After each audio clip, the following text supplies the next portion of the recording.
मंगलाचरणम। शरदिंदु सुंदर रुचि चेतसि सा मे गिरां देवी अपहृत्य तमः संतत मर्धानखिलान् प्रकाशयतु। रसस्य नवभेदाः सन्ति, तेषु भेदेषु वयं शृंगाररसं, हास्यरसं, करुणरसं, रौद्ररसं, वीररसं, भयानकरसं विस्तरेण पठितवन्तः। अद्य बीभत्सरसं पठामः। चलामः। सर्वप्रथमम् उच्चारणम्। अथ बीभत्सः जुगुप्सास्थायी भावस्तु बीभत्सः कथ्यते रसः।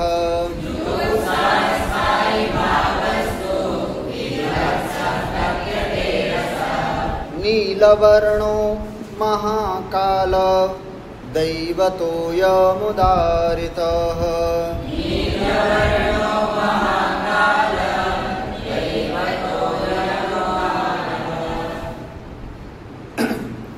बीभत्स रसस्य लक्षणम् अस्ति किं जुगुप्सा स्थायी भावः। जुगुप्सा स्थायी भावो यस्य सः जुगुप्सा स्थायी भावः। जुगुप्सा अर्थात घृणा, घृणा नाम की एक चित्तवृत्ति विशेष, ये घृणा है स्थायी भाव जिसका, उस रस को क्या बोलते हैं हम? जुगुप्सा, है ना। जुगुप्सा स्थायी भावः बीभत्सः। कः बीभत्सः? जुगुप्सा स्थायी भावः बीभत्सः। बीभत्स इति न वदतु, बीभत्स, बी दीर्घः अस्ति खलु, बीभत्सः इति। अर्थात जुगुप्सा स्थायी भावो यस्य सः जुगुप्सा स्थायी भावः। बहुव्रीहि समास। सः कः? बीभत्सः, अर्थात जिसका स्थायी भाव जुगुप्सा है। जुगुप्सा का मतलब है घृणा, है ना। एक ऐसी चित्तवृत्ति, आत्मा का ऐसा संस्कार जो एक घृणित पदार्थ को देख करके घृणा करने लगे, वो घृणा स्थायी भाव जिस रस का है, उस रस को बोलते हैं बीभत्स रस। अन्यत् किम, है ना। बीभत्सः रसः कथ्यते, उसे बीभत्स रस कहा जाता है जहाँ पर जुगुप्सा स्थायी भाव होता है। कैसा वर्ण है इसका? नीलवर्णो, है ना। नीलवर्णो नाम नीलः वर्णः यस्य सः नीलवर्णः कः, है ना। बीभत्स रसः, अर्थात बीभत्स रस का जो वर्ण है वो नीलवर्ण है। महाकाल दैवतः, महाकालः दैवतं यस्य सः महाकाल दैवतः, अर्थात महाकाल जिसके देवता हैं, अधिष्ठाता देवता हैं, मुख्य देवता हैं जिसके, वैसा रस जो है उस रस को बोलते हैं बीभत्स। स्पष्टम? अस्तु। अग्रे बीभत्स रसस्य आलम्बन विभावः किमस्ति इति अत्र आचार्यः वदति। वदन्तु।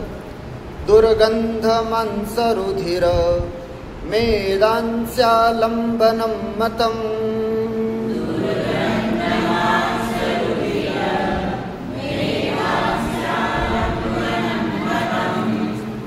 तत्रैव क्रमीपाताद्यमुद्दीपनमुदारितम्।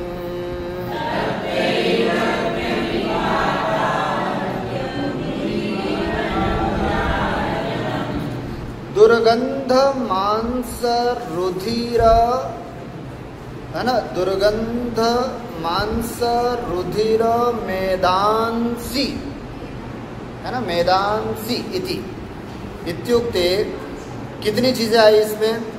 दुर्गंधानि अर्थात बहुत दुर्गंध से युक्त, मांस रुधिर मेदांसी, मांस है ना, इसको दूसरा नाम पलल, पलल, रुधिर का दूसरा नाम खून, रक्त है ना, शोणित आदि, और मेद, मेदांसी, मेदांसी का मतलब होता है चर्बी, वसा, चर्बी, बिल्कुल। तो तीन चीजें हैं इसमें, मांस, खून और चर्बी, ये सब इसमें आलंबनम मतम, आलंबन बताए गए हैं। यहाँ संधि विच्छेद करना आप, दुर्गंध मांस रुधिर मेदांसी है ना, मेदांसी, फिर यहाँ से निकलेगा आलंबनम मतम, ये सब आलंबन कहलाए गए हैं। कौन कौन से आलंबन हैं, कैसे रुधिर और कैसा मांस और कैसी वसा, तो उसका विशेषण दिया है, दुर्गंध, दुर्गंधानि मांस रुधिर मेदांसी इति, दुर्गंध मांस रुधिर मेदांसी, अर्थात अत्यंत दुर्गंध से भरे हुए मांस, रुधिर, खून, पीप और वसा, चर्बी आदि, ये सब जो हैं वो हमारे इस बीभत्स रस के क्या हैं, आलंबन विभाव। क्या है, आलंबन विभाव, आलंबनम मतम आलंबन विभाव।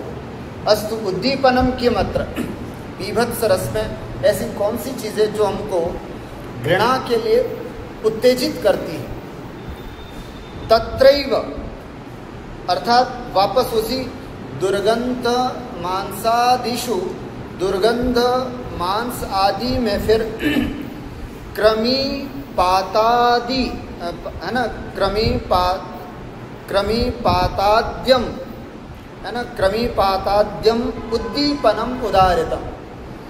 कृमि क्या होता है, कीड़ा है ना, कृमि माने क्या होता है, कीड़ा। तो क्रमी पाताद्यम अर्थात कीड़े आदि का उसमें और गिर जाना, ओहो, पहले से वो गंदी चीज़ थी, उसमें फिर और कीड़ा और वो चीज़ और गिर जाए तो क्या होता है फिर, है ना, उद्दीपनम, आपके विभत्स रस को और उद्दीप्त करने वाले होते हैं। ठीक हुआ। एक बार हमने ऐसे ही नाटक किया था मंच पे, और उस नाटक में एक राक्षस को दिखाना था और एक किस तरह से वो मनुष्य को मारता है, और उसको मार करके और फिर उसको बिल्कुल ऐसा करके और निचोड़ करके फिर उसको अंदर से निकाल करके मालताल खाता है, उसको दिखाना था। तो हमने ऐसे ही किया था, फिर मंच पर एक पुतला रख दिया था, है ना, पुतला सा, और उसको उसने कपड़े को फाड़ दिया फिर, और फिर अंदर फिर तरबूज टमाटर सब रख दिया था तो फिर वो सब ऐसे खा रहा था, तो लोगों को तो ऐसा ही लग रहा था दूर से, है ना, और थोड़े बीच में नूडल्स रख दिए थे तो नूडल्स और एक एक ऐसे निकाल करके खा रहा था, तो ऐसे लग रहा था जैसे कि नसें निकाल के खा रहा हो। देखने वाले को तो ऐसे ही लग रहा था कि वाह क्या सीन है, बहुत अच्छा लग रहा था, है ना, उससे भी रस की अनुभूति हो रही थी, देखने वाले को तो उसमें भी रस की अनुभूति हो रही थी, लेकिन है ना, बीभत्स रस, अरे क्या कर रहा है, गजब हो गया इधर ऐसे। तो ये मतलब जैसे खून है, खून में कीड़ा पड़ गया, है ना, बहुत सारे जीव पड़ गए, ये और आपके रस को उद्दीप्त करने वाले, इसलिए कहा क्रमी पाताद्यम, है ना, क्रमी का गिर जाना, क्रमी है ना, अथवा कृमि पतन प्रवृत्ति, और कीड़े के गिर जाने से और भी बहुत सारी चीज़ें हैं, वो सब उद्दीपनम उदारितम, उद्दीपन विभाव के रूप में उसको जानना चाहिए। अस्तु गुरुजी, अत्र अनुभावः किं भवितुमर्हति, इस बीभत्स रस में अनुभव क्या हो सकता है, अगर मंच पे इसको दिखाया जाए तो वो अभिनेता क्या काम करेगा जिससे पता चलेगा कि इसको यहाँ बीभत्स रस की अनुभूति हो रही है। पश्यतु वदन्तु सर्वे, निष्ठीवनस्य वलन नेत्र संकोचनादयः,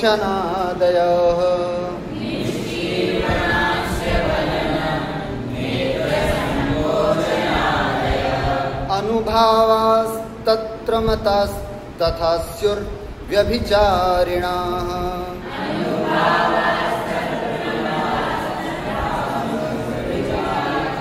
मोहोपस्मार आवेगो व्याधिश्च मरणादयः।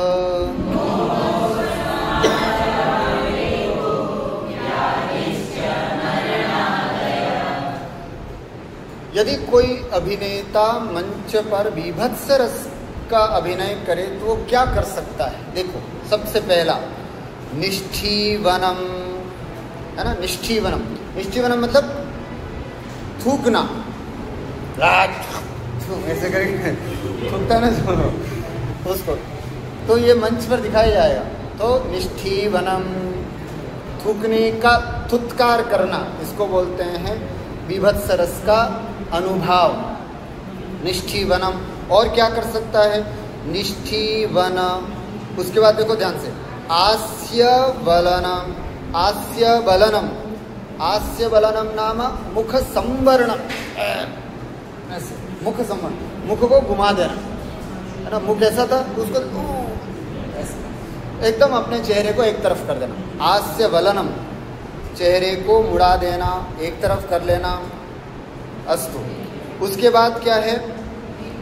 नेत्र संकोचनादय, और अपने नेत्रों को, और ऐसे आंखों को ऐसे कर देते ना कई बार, आंख हुआ, नाक भी बिचोड़ लेता है एक तरह से, नेत्र संकुचित कर लेता है। ये सब चीजें, इससे पता चलता है कि ये बीभत्स रस को दिखाने वाला। स्पष्ट हो गया? तो एते अनुभावाः तत्र नाम बीभत्स रसे। क्या क्या बताया? निष्ठीवनम, आस्यवलनम, नेत्र संकोचन आदि, ये सब इसके अनुभाव जानने चाहिए। अस्तु आचार्य व्यभिचारिणः के सन्ति, इसमें व्यभिचारी भाव कौन से हैं? तो देखिए, मोहोपस्मार आवेगो व्याधिश्च मरणादयः। पुनः बीभत्स रसे व्यभिचारी भावाः सन्ति। मोह, है ना? मोह का मतलब है मूर्छित होना। कई बार लोग ऐसे, अरे यार, ऐसे करते, तो वो मोह होना। उसके बाद अपस्मार, अपस्मार एक रोग विशेष, ऐसा समझ लीजिएगा। अपस्मारः इत्युक्ते रोग विशेषः, कभी कभी किसी की याददाश्त चली जाती है ना? तो ये रोग विशेष, कोई भी एक विशेष प्रकार का रोग, है ना, वो सब अपस्मार के अंतर्गत आता है। और व्याधि, एक अपस्मार और एक व्याधि। अपस्मार का मतलब एक विशेष प्रकार का रोग, और व्याधि का मतलब एक सामान्य रोग, है ना? तो इस तरह से दोनों ही रोग हैं। और मरणादयश्च, और मरण आदि की प्राप्ति हो जाना, ये सब व्यभिचारी भाव इस बीभत्स रस में प्रायः देखने को मिलते हैं। अस्तु एकम उदाहरणम् अत्र पश्यामः। मालती माधवस्य उदाहरणमस्ति। मालती माधवस्य उदाहरणमस्ति। मालती माधवे श्मशाने शवं भक्षयन्तं पिशाचं दृष्ट्वा माधवस्य उक्तिर्यम्। मालती माधव में शमशान पर शव को खाते हुए पिशाच को देख करके माधव की उक्ति है। मालती माधव में नायक कौन है? माधव। नायिका कौन है? मालती। किसका है नाटक? कस्य नाटकम मालती माधवम? हाँ, भवभूति। भवभूति का नाटक है मालती माधव। ठीक है, तो माधव यहाँ पर नायक है। तो उस नायक की उक्ति है, किसको देख करके? शमशान में शव को खा रहा है पिशाच, राक्षस, है ना? तो उस खाते हुए उसको देख करके माधव क्या कहता है वो यहाँ पर बताया जा रहा है। अस्तु उच्चारणं कुर्मः श्लोकस्य। अत्र स्रग्धरा छन्दः अस्ति। वयं जानीमः स्रग्धरा छन्दसः लक्षणं किमस्ति? मृग्नैर्यानां त्रयेण त्रिमुनियतियुता स्रग्धरा कीर्तितेयम्। अर्थात त्रिमुनियतियुता, मुनि मने सात, सप्त ऋषि, सात अक्षरों के बाद जहाँ पर यति हो वो कहलाती है स्रग्धरा। तो अपन जो उच्चारण करेंगे वो ऐसा ही करेंगे, पहले 7 अक्षर, फिर हल्का सा रुकेंगे, फिर 7 अक्षर, हल्का सा रुकेंगे, फिर 7 अक्षर, ऐसे। अस्तु चलाम। उत्कृत्योत्कृत्य कृत्तिम प्रथममथ पृथु क्षोथ भूयांसि मांसा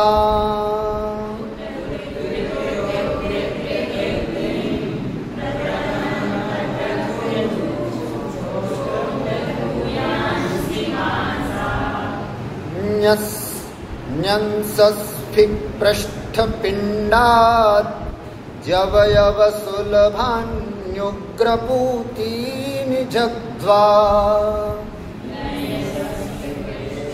पिण्डात् जवयवसुलभान्युग्र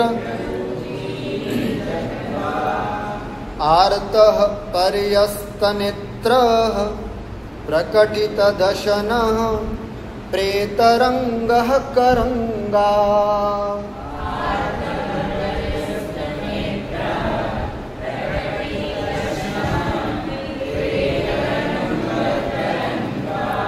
दंकस्थादस्थि संस्थं स्थपुटगतमपि क्रव्यमव्यग्रमत्ति।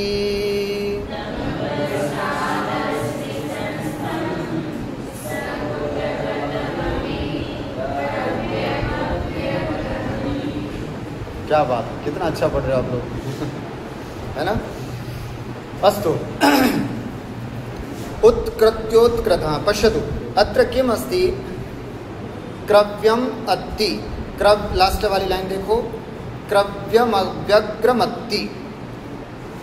क्रव्य माने मांस को, अव्यग्रम बिना किसी व्यग्रता के, अत्ति माने भक्षयति, है ना, बिना किसी व्यवधान के मांस भक्षण करता है। कौन करता है? अत्र कर्तृपदम किम अस्ति। कर्तृपद को ढूंढने के लिए आप तीसरी लाइन में आइएगा। प्रेतरंगः, है ना, प्रेतरंगः।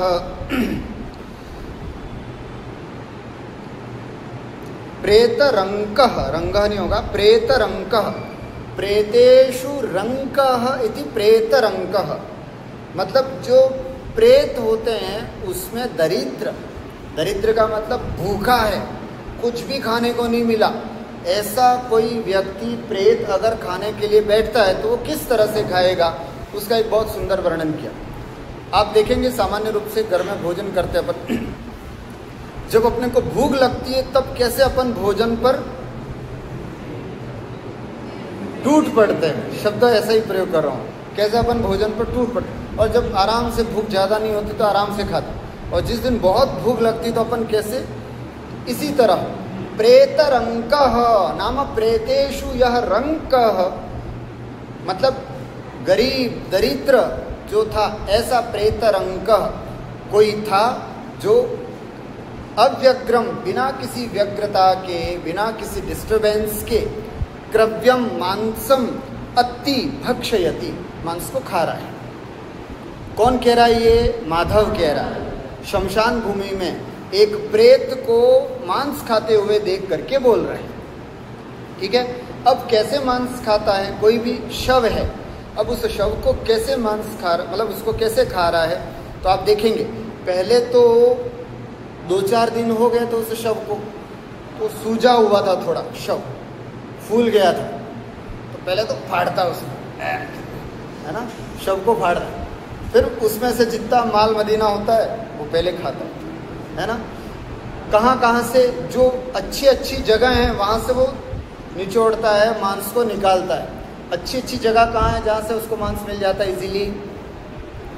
हमारी जंघाएं हैं, वहाँ से मांस, घुटने के नीचे, पैर का नीचे वाला भाग है ना, पिंडली बोलते हैं उसको, वहाँ उसको अच्छा मांस मिल जाता है ना।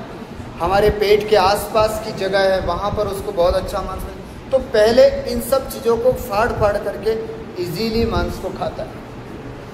फिर उसके बाद धीरे धीरे जब कंकाल बच जाता है, हड्डियाँ दिखने लग जाती हैं, तब हड्डियों में लगे हुए, है ना, दांत से निचोड़ निचोड़ करके फिर उसमें से मांस निकाल निकाल करके खाता है। जैसे अपन देखा होगा घर में कभी श्रीखंड आया हो घर में, है ना, कभी बहुत अच्छी रबड़ी आई हो, ऐसा कुछ हो, तो पहले तो ऊपर ऊपर खा लेते, फिर उसको अच्छे से निचोड़ करके खाते। उसी तरह वो प्रेत पहले तो ऊपर ऊपर मांस खाया और बाद में उन कंकाल में छिपे हुए अंदर ऊपर नीचे जहाँ पर भी था उनको भी निकाल करके वो आराम से बैठ करके खा रहा था। ये एक वर्णन है। आइए अब इस श्लोक को देखेंगे, आपको अच्छे से समझ में आएगा। ठीक है, पहली लाइन में देखें, मांसानी, मांस लास्ट में देखा, मांसानी, नी इधर ले लेंगे, मांसानी जग्ध्वा, मांस को खा करके। अब ये मांस कहाँ पर है और कैसे मिला उसको, तो देखिए सबसे पहले उत्कृत्योत्कृत्य कृत्तिम, कृत्ति, कृत्य माने चमड़ी, चर्म, कृत्तिम माने चर्म को उत्कृत्योत्कृत्य फाड़ करके, नोच करके, है ना, विदीर्ण करके, कृत्तिम उत्कृत्योत्कृत्य अर्थात मांस को फाड़ फाड़ करके, नोच नोच करके, प्रथमम सबसे पहले तो वो क्या करता है, पृथुच्छोत भूयांसी मांसानि जग्ध्वा, पृथुच्छोत भूयांसी, पृथु मने बड़ा, उच्छोत मने सूजा हुआ, भूयांस मने अत्यधिक जो मांस है उसको खाता है। बहुत ज़्यादा वो मुर्दा सूज गया था, तो सूजने से ज़्यादा उसमें जो मांस इकट्ठा हुआ हो, जो भी हो, तो पहले तो चमड़ी फाड़ करके उसको खाता है, समझना, पृथुच्छोत भूयांसी मांसानि जग्ध्वा, खा करके। उसके बाद अब मांस कहाँ कहाँ पर है, तो दूसरी लाइन में आइए, संधि विच्छेद, अंश, अंश माने शोल्डर्स, यहाँ पर मांस होता है ज़्यादा, तो अंश अर्थात कंधों में से। उसके बाद आता है स्फिक, है ना, एक शब्द आया इसमें, अंश के बाद आता है स्फिक, स्फिक का मतलब होता है कटिस्थ मांस पिंडो, कटी के आसपास, कमर के आसपास का मांस पिंड, उसको खाता है। पृष्ठ, पीठ के आसपास के मांस को खाता है, जहाँ पर इजीली उसको मिल जाता है। पिंडाद्यवयव सुलभानी, और पिंडली आदि, जहाँ पर मांस बड़ी सुलभता से प्राप्त हो जाता है, उनको उग्रपूतीनि मांसानि, मांस का विशेषण है, जो अत्यंत दुर्गंधित थे सब जगहों पर, ऐसे सभी मांसानि जग्ध्वा, ऐसे सभी मांस को खा करके। सबसे पहले तो सूजा हुआ जो एरिया था वहाँ, फिर जो बड़े बड़े एरिया है वहाँ से मांस को खाया। अब उसके बाद क्या किया, अच्छा कौन था ये, प्रेतरंक था, ये कैसा था, उसका एक दो तीन विशेषण दिए। आर्तः, बड़ा दुखी था, भूखा था। पर्यस्त नेत्र, इधर उधर चारों तरफ अपनी आंखें डाल रहा था कि मेरे इस खाने में कोई डिस्टर्ब तो नहीं कर रहा है, तो पर्यस्त नेत्र मतलब चारों तरफ देख भी रहा था और आराम से बैठ करके खा भी रहा था, तो पर्यस्त नेत्र प्रेतरंक। एक और विशेषण है, प्रकटित दशनाः, अपने दांत दिखाते दिखाते खा रहा था, प्रकटित दशनाः, है ना। और जब कोई मांस इस तरह से अंदर पड़ा हुआ खाएगा तो दांत दिखाना ही पड़ेगा, बिना दांत दिखाए कैसे खाएगा। तो प्रकटित दशनाः अर्थात प्रकटिताः दशनाः येन सह प्रकटित दशन, अर्थात जिसने अपने दांत दिखाए थे, ऐसे प्रेतरंक। अब बचा ऊपर ऊपर का मांस खा लेने के बाद करंक बचा, करंक माने कंकाल, करंकात अंकस्थात, अंक अपनी, अंक मैंने गोद में, करंक मैंने अब कंकाल बच गया था हड्डी को, उसको अपने गोद में रखा और अस्थि संस्थम स्थपुट गतम अपि, अस्थि संस्थम, अस्थि मैंने हड्डी, अब हड्डियों के बीच में भी, है ना, जो हड्डियों के बीच में स्थपुटम स्थपुट गतम अपि, ऊपर नीचे भी जो कुछ क्रव्य था, मांस बचा हुआ था, उसको भी अव्यग्रम अति, बिना किसी व्याकुलता के आराम से खा रहा था। मालती माधव में, माधव श्मशान के पास से गुजर रहा था, तो एक पिशाच किस तरह से मांस को खा रहा था उसका यहाँ वर्णन किया है। और मैं नहीं समझता हूँ कोई ऐसा सहृदय होगा जो इसको सुन करके उसके मन में ग्लानि नहीं आए। निश्चित रूप से, है ना, किस तरह के मांस का वर्णन किया गया है, हम केवल सुन रहे हैं, इतने में ही हमको ग्लानि हुई। वो दृश्य देखेंगे तो कितना ग्लानि होगी, निश्चित रूप से बहुत ग्लानि होगी। अस्तु, अत्र आलम्बनादि विभावाः के सन्ति तदत्र वयं पश्यामः।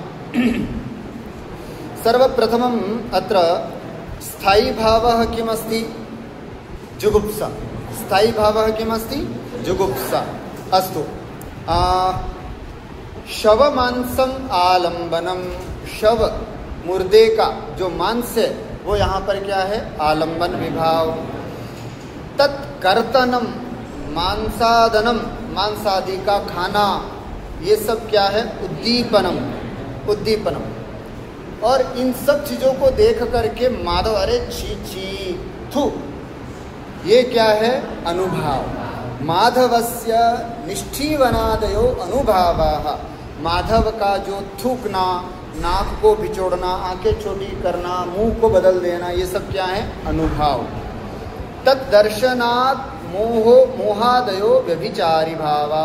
और उसके देखने से जो मोह सा, मूर्छा सा आता है, ये सब यहाँ पर व्यभिचारी भाव होता है। जुगुप्सा च स्थायी भाव। जुगुप्सा इसमें स्थायी भाव। इत्थं च सामाजिकेषु विभत्स रस प्रकाशः।